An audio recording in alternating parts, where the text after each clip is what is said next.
Hey there, friend. Welcome back to another episode of Joy at Home. I am thrilled to be chatting about today's topic of feeling lost in motherhood and just talking about how to begin to embrace your creativity and really feel alive again. I feel like this is a topic that is so relevant, especially to moms. We really can just be swimming in all things motherhood and really kind of feel like we lose ourselves. I don't know how many times I have talked to women and said, "What do you like to do for fun?" And they look back at me with just a blank stare. They really don't even know anymore what they like to do for fun or really even who they are. They just feel like they're drowning in motherhood. And so I'm thrilled to introduce you to today's guest who is going to share with us some wonderful wisdom about how to move forward, kind of out of that pit, that place of feeling lost in motherhood and burnout.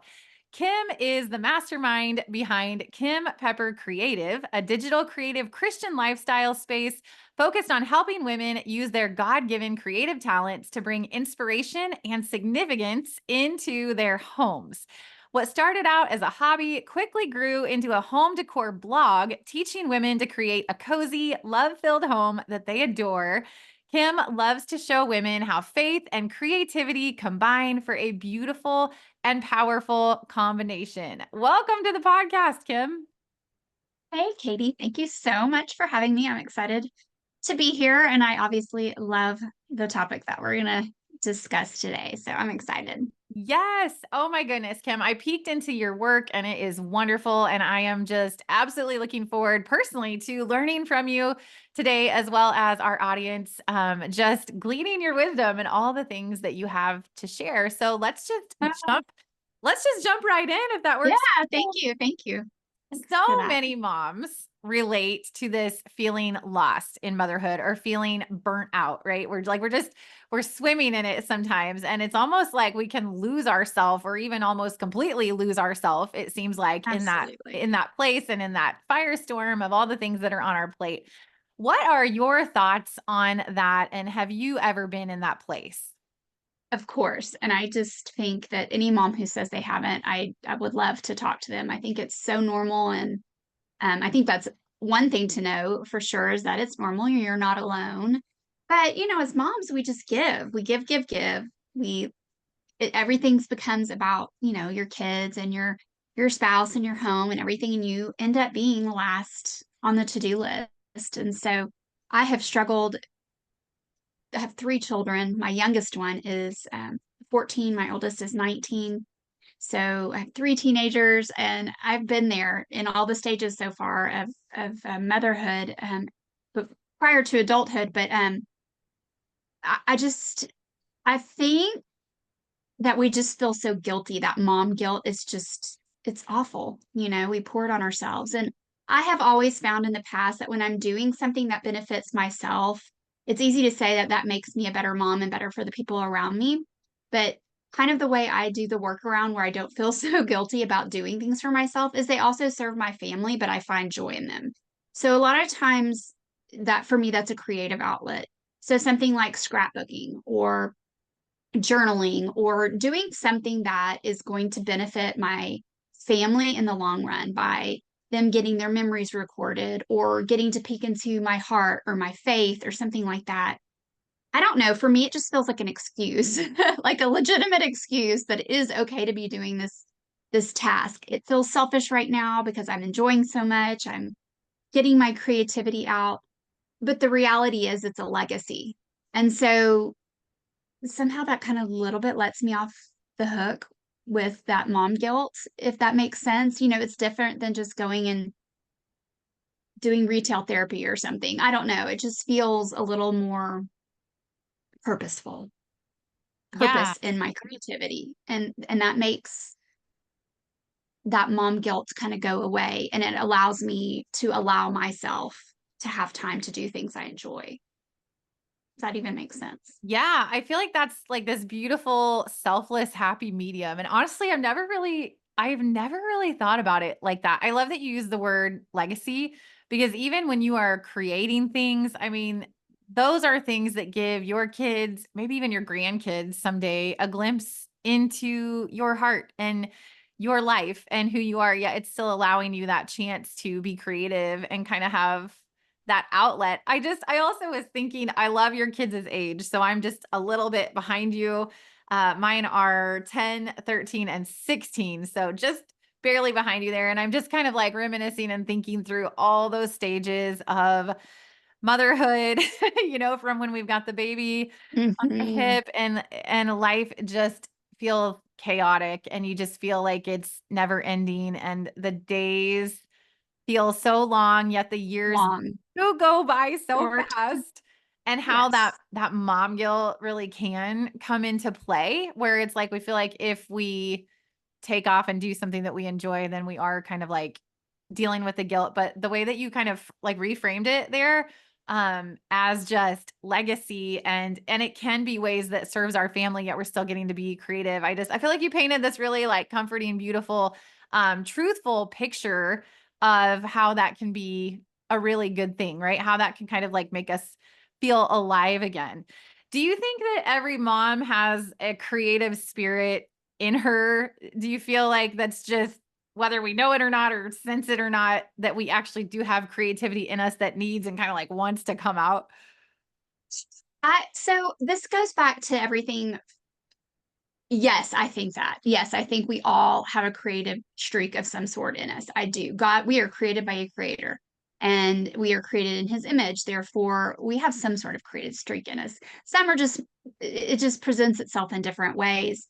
But one of the things that I feel like made such a difference in my life from a mom standpoint, from a creative standpoint, was that it's that crossroads of faith and creativity for me. And if you're not a mom of faith, you're not a mom that's trying to further her walk as you move through life, this may not pertain to you. But if you are, then it again, it's you feel so self, you can sit and watch Netflix, and that's a great to veg out or whatever, but it feels so much more purposeful whenever you're doing something creative with your hands and you allow that to be a space that's not only creative, but it's creative maybe for your family in that legacy vein, vein, but it's also a time to meet with God. So it's a different venue for a quiet time. And listen, moms are the best multitaskers in the world that there are. And so for me, I was kind of living where these things were in silos. I do the kids here, do your husband stuff here, your household stuff here. Now I've got to have my quiet time over here. And if there's anything left, I'll do something creative. And so when you decide to pour those silos together, maybe I'm going to do something creative with my children. Maybe I'm going to do something creative with God. Maybe I'm going to be doing something creative for our home. You're lowering down those silos, pouring them together, and I think that wipes away a lot of the guilt. And so it's just that combining for me. And I say that to go back to the is everyone creative question. We're all moms and we all care about those buckets. And so the way you express yourself might look different for everybody, but maybe you want to draw, maybe you just want to write, maybe you just want to color or you want to sing or whatever it is. I don't think it has to be what anybody else's looks like. It's not supposed to. And I think that's the most freeing thing that we need to remember as women is that whole comparison thing is just it's a bunch of baloney, and it'll suck you in on Instagram, but it can take you down in creativity as well. And the reality is, whatever you make is what you make, and whatever you do is what you do, and it needs to look like you. I am so huge on vintage items. I love vintage. I like old school. Give me a black and white photo any day. And the more I get older and dig into those things, the more I think about that legacy portion, about whatever you do, like women, we beat ourselves up over, oh, my handwriting's not great, or I can't really draw, or I don't really think anybody's going to care about this. But I don't believe anybody who hears these words would not love to hear something about their grandmother or their great grandmother, or see her handwriting on a piece of paper, or see a photograph, or see a drawing, or a doodle, or a prayer, or some just sliver of a peek into her faith and her creativity. doesn't mean she's, going to be a museum artist or something like that. But when you think about it in that vein, that someday somebody is going to cherish this just simply because I did it, then I think that's very freeing to the whole, am I creative or not? You are. And everything takes practice. There's nobody in any realm that comes out of the womb just good at stuff. Everybody has to practice. And being creative in your faith is not any different. It just takes a little getting used to and Yeah. time. Yeah. I find that so encouraging. You're kind of speaking to my heart as far as like just the long term, and we never know like what it could mean to someone else, even as a creative person. For example, with this podcast, right? The podcast has been going for 4 years and we're over 200 episodes. And sometimes there's almost this like Amazing. Congratulations. oh, well, thank you. Yeah, it's been a joy to speak into women's lives, but even creatives, like we can have creativity burnout. And just to hear you say, or For to get a sure. message, or an email or a direct message from somebody on social media that says, "Hey, that really touched my life. Like that really spoke to me. Thank you for doing what you do." Just to hear you again say it can be so meaningful and so impactful and so purpose filled to keep going, to keep creating. And maybe sometimes we need to take a little break, even from creating, we need to take breaks from all kinds of different things in our lives. But just to know that the things that you create are meaningful and purposeful. And there's a good reason that God has put it on your heart to create whatever. And so I find that really encouraging. Kim, when you talked about blending our faith and creativity together, can you share a little bit more with me about how that looks for you? Like, are you incorporating scripture into the things that you're creating, or are you praying while you create, or kind of like explain to me, go a little deeper on that? Okay. Yeah. All of it. So, um, I went through a unwanted, blindsided divorce a few years ago. And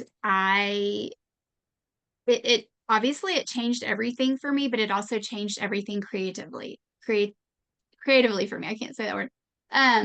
So I was really having a hard time with my thoughts and my feelings and putting them on paper. I'm not a good journaling, like as far as writing journals person. I don't like to put my feelings on paper. It feels very exposed. I just don't like it. I don't like to necessarily to write. If I'm being honest, I would rather do a math problem or draw something. Everybody's different.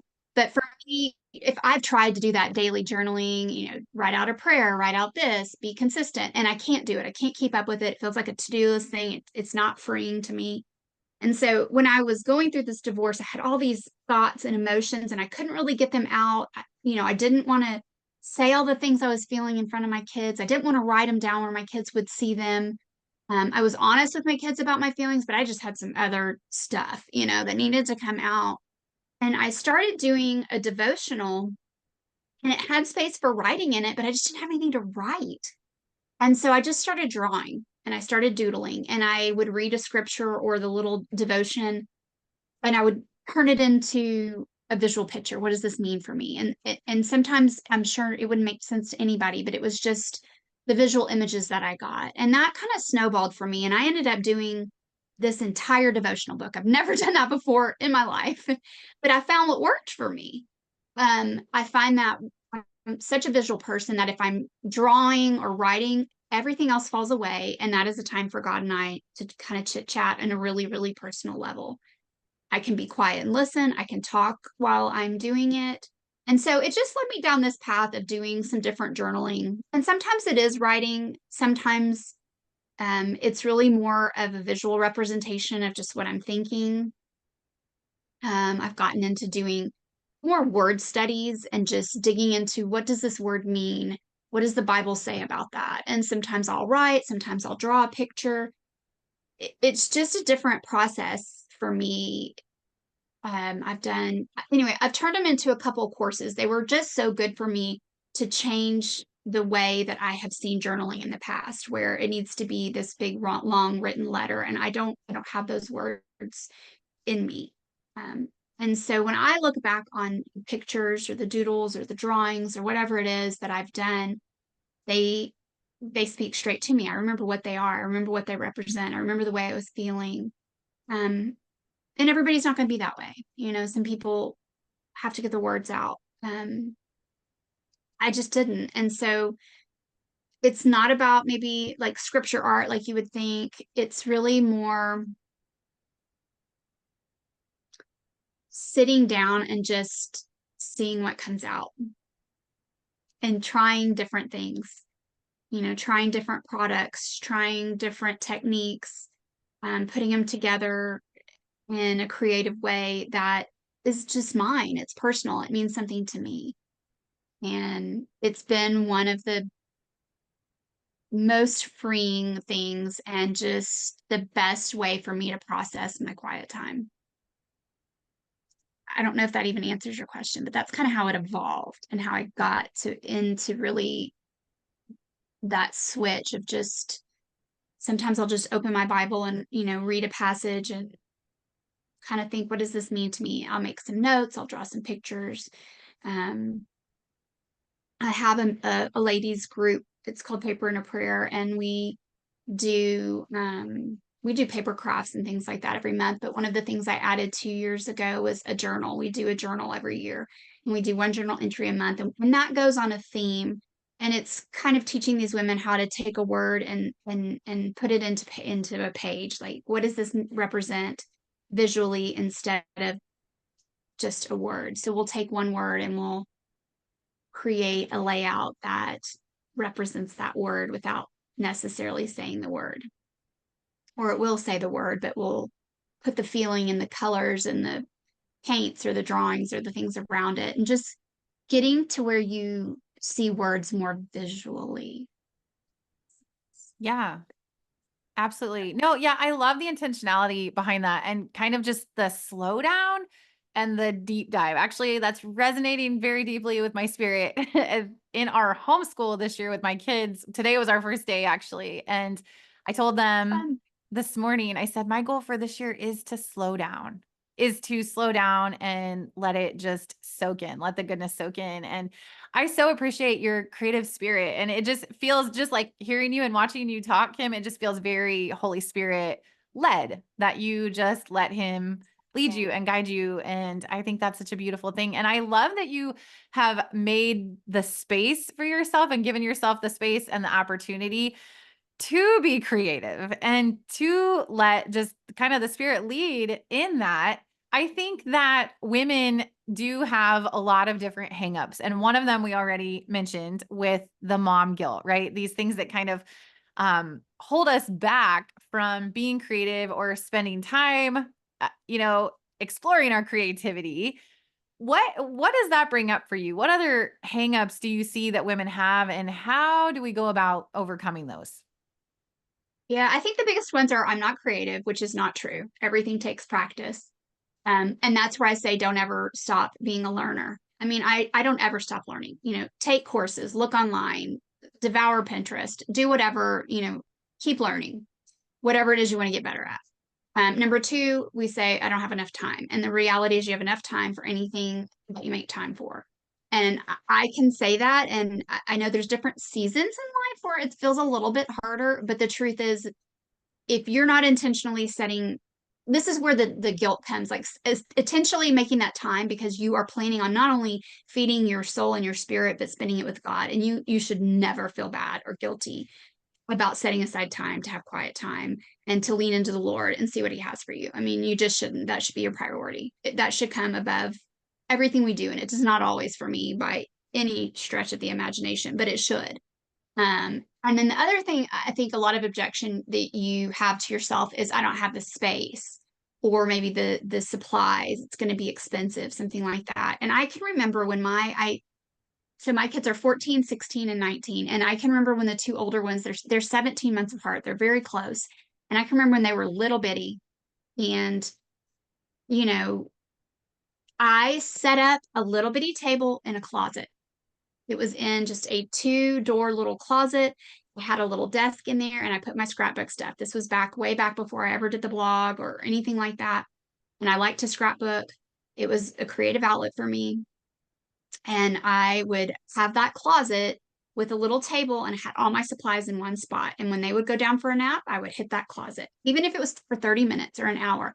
So if you can carve out some little bitty space in your house where you can get your supplies out in a minute and not have to spend time doing all of that, then you can just lay it out in those small windows of time that you have. And you can make choices. Am I going to watch Netflix, or am I going to spend 30 minutes in my journal? Or sometimes you can do your journal while you're watching Netflix. I mean, I've done different things like that, but uh, another thing is just to limit your supplies. We all want to have this big, giant, amazing craft room. I mean, trust me, that's like dreamy. But I find the more you limit your supplies, the more creative you get, because everything you have is right in front of you. You just make it work with what you've got. So you can literally get a shoebox or a little bag, put your supplies in it, just pick a color.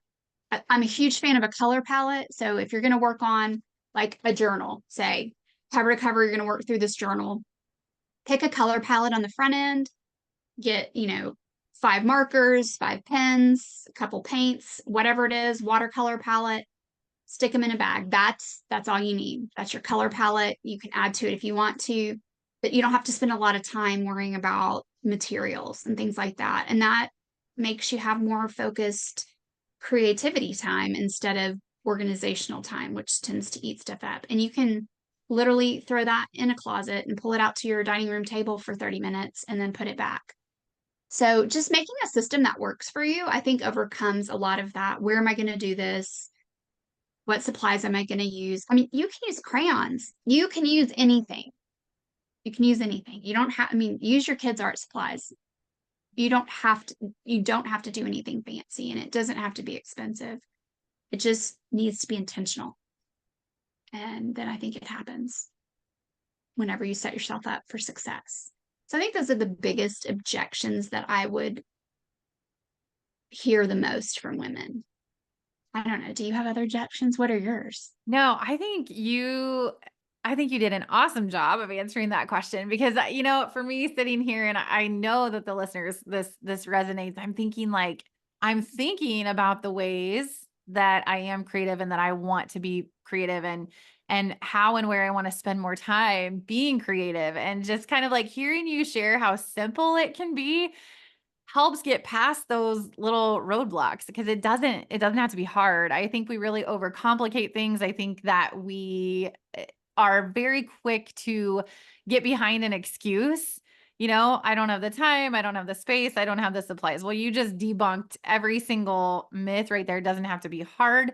It doesn't have to take a lot of time. It doesn't have to take a lot of money. You can start with just a few handful of simple things, and all the resources that we have at our fingertips today, outside of just our own natural creativity. I mean, we have YouTube, we have Pinterest, there are all these things. You can throw on a watercolor tutorial on YouTube. You can learn how to play guitar or piano on YouTube. Anything. That we really can it's just a matter of being intentional. That is one of my most favorite words. And I heard you say that several times, that it just comes down to saying, and maybe even scheduling, okay, this is important. I'm going to put it near the top of my to-do list today instead of at the very bottom where it's something that I never actually get to.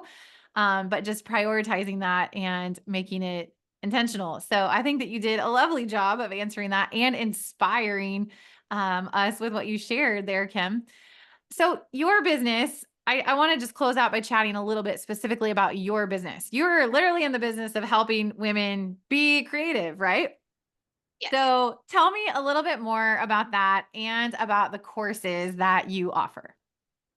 Well, I do believe it's the same as if you're going to start an exercise program. I mean, sometimes you have to put your money where your mouth is, and you're way more likely to be invested in something if you've invested in something. And so I do suggest that, not that it has to be with me, but if there's something you want to learn how to do, and you don't have a lot of time, because you can go on Pinterest and you can go on YouTube and you can go down 5 million rabbit trails, because I do it all the time. I'm like, oh, I want to do this, I want to do that. And then you get creativity overwhelmed because you don't know where to start, you don't know what to do. So that's where I think a lot of membership groups or courses, workshops, things like that, and even in-person workshops really come into play to get you focused, to get the rest of it, blurred out and say, look, start here, do this, work on this project, and then let all the other stuff fall away. And when you finish this project, decide how you want to go on to the next thing. Do you want to learn more about this? Do you want to dig deeper here? This wasn't for me. I'm going to try something new. And so my courses are all started out of something that I personally was interested in, and a journey I started on my own. So I will teach you I have a course that's called Name Above All Names, where we convert an old address book, like the good old fashioned paper address book, into an address book for God. So every letter is a different attribute of God and who he is to me and what that looks like visually. And it was fun. It was super fun. I have a word study journal, and that's something that I'm going to offer to your listeners, but it sounds silly, and it shouldn't be this way, but sometimes I need something pretty to get me motivated. And so I can do a word study in a notebook paper, yeah, I can do that, but I am way more engaged when I'm using a paint pen or I'm marking it up with something colorful. And then I have this beautiful collection of words to go back and look from. So it becomes artwork and important at the same time.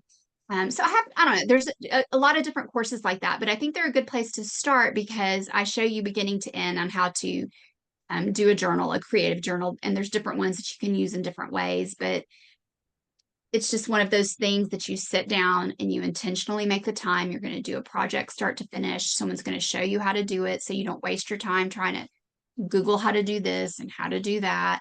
And you start to learn by example. And the more that you try, then the more that you're going to decide, well, this is my style and this is how I'm going to do this. Um, and you can go about it that way. There's so many amazing memberships in the world right now, about anything that you want to do. And I think those are really great ways to, get in a membership that shows you just how to, watercolor 101 kind of thing, or how to read your Bible better. I mean, there's so many different things that I just think that's a really great place to start when you don't know where to start, is let somebody tell you what to do. Because as a mom, this is where I am as a mom. I get decision fatigue. I get decision burnout. What do you want for dinner? I don't care. And I'm like, somebody just care. Somebody tell me what to do. You're the mom, you're making all the decisions, especially when they're younger. Um, what are we going to wear today? Where are we going to go? What are we going to eat? What's our calendar look like? What are we doing now? Blah, blah, blah. Like, somebody just tell me what to do. Oh, I never thought I'd say that, but that's where I am in life. I'm like, just tell me. I'll show up. I'll do it. Just tell me what to do. I feel So that. Yes. that, yeah, I mean, that's the beauty of a course, and having somebody take your hand and be like, all right, girl, let's go here. Let's do this next. Then you do this. And it becomes mindless and it becomes enjoyable because you don't have to be in the driver's seat like you do all Right. day when you're a mom. Right. So that's what my business is about, is just showing you a different way to do things and hopefully opening your eyes to the fact that creativity and faith can go hand in hand. It's really beautiful. It's guilt-free.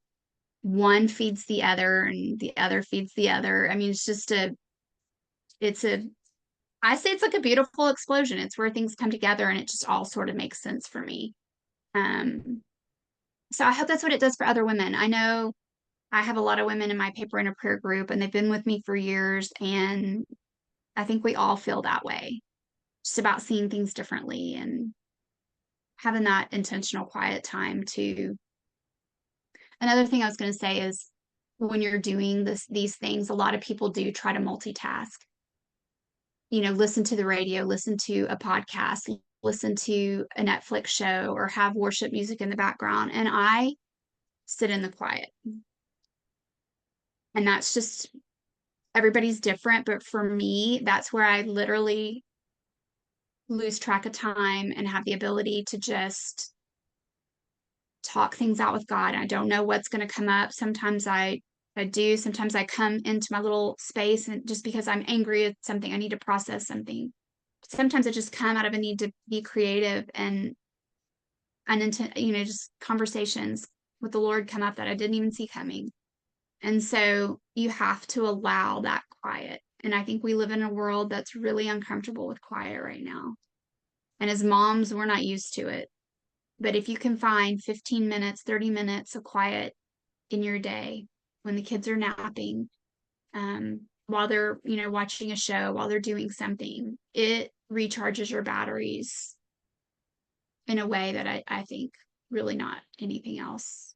Nothing can charge your batteries like God can. I mean, that's just the truth. So Yes. I Oh don't my know. goodness. I could not agree more. I am also in a place in my life where I love sitting in the quiet. And I'm sure someday when the kids are all out of the house, it may be different. I can understand where empty nest moms probably Sure. crave a little bit of the noise, but in this very busy season of motherhood, I definitely also am in a place where I crave the quiet. And I agree with you. I think that the world is very fast paced today. And yeah, so many of us are trying to multitask. And at the very least, so many of us have noise constantly going in the background. And I think to get quiet and to be still can be very nourishing for our soul. And I think too that it's in that space that we can sometimes we can best hear the voice of the Lord in that still quiet space. If we will just get uncomfortable and then get comfortable with being still and quiet, it's a pretty great space to be in and to experience. So, He Kim, tells thank us multiple times in his word to be still. So I he think that's a does. good He thing to does, listen and to. the world we're living in has made it more difficult because it is go, go, go all the time. It is be distracted all the time. It's get on TikTok and watch it for 2 seconds and flick to the next video, and that's where we've been kind of conditioned, but I think it's so important and so good to slow down. I love that. I So, agree. thank you so much for sharing about your business and your courses. Can you tell us where listeners can find you and find those courses that you talked about? Absolutely. So kimpepper.com, and it's pepper like salt and pepper. Kimpepper.com is where all the courses are listed. I have a free code to get the word journal course for free. It's a $35 course normally, but the listeners can get it for free, and that coupon code's going to be good for about a month. And it's just joy at home, all one word. And then on social, Kim Pepper Creative on Facebook and Instagram, and that's pretty much the main spots. Everything else will lead you down the other rabbit trails I've got going on, but that's the main spots. So That is perfect. That's so great. We'll be sure and link all of that up in the show notes as well. And thank Kim, as we you. come to a close today, I just really want to say thank you for all that you shared. I know it filled my cup and I know it did for our listeners as well. And I can tell that you're so passionate about it. So thank you so much for being here and for all that you shared today. Thank you for having me. I hope it's helpful for somebody. Yes, it was such a joy to have you, Kim. And with that, we're going to go ahead and sign off today. And as we come to a close, I just want to say that I hope that you were thoroughly inspired and I want to encourage your heart to go get creative, like Kim shared with us. I think it'll be encouraging for your heart and soul and so good for you. And mama, you need that. So go Yes, get you do. creative. Go get creative from both Kim and I. And we'll see you next week, same time, same place.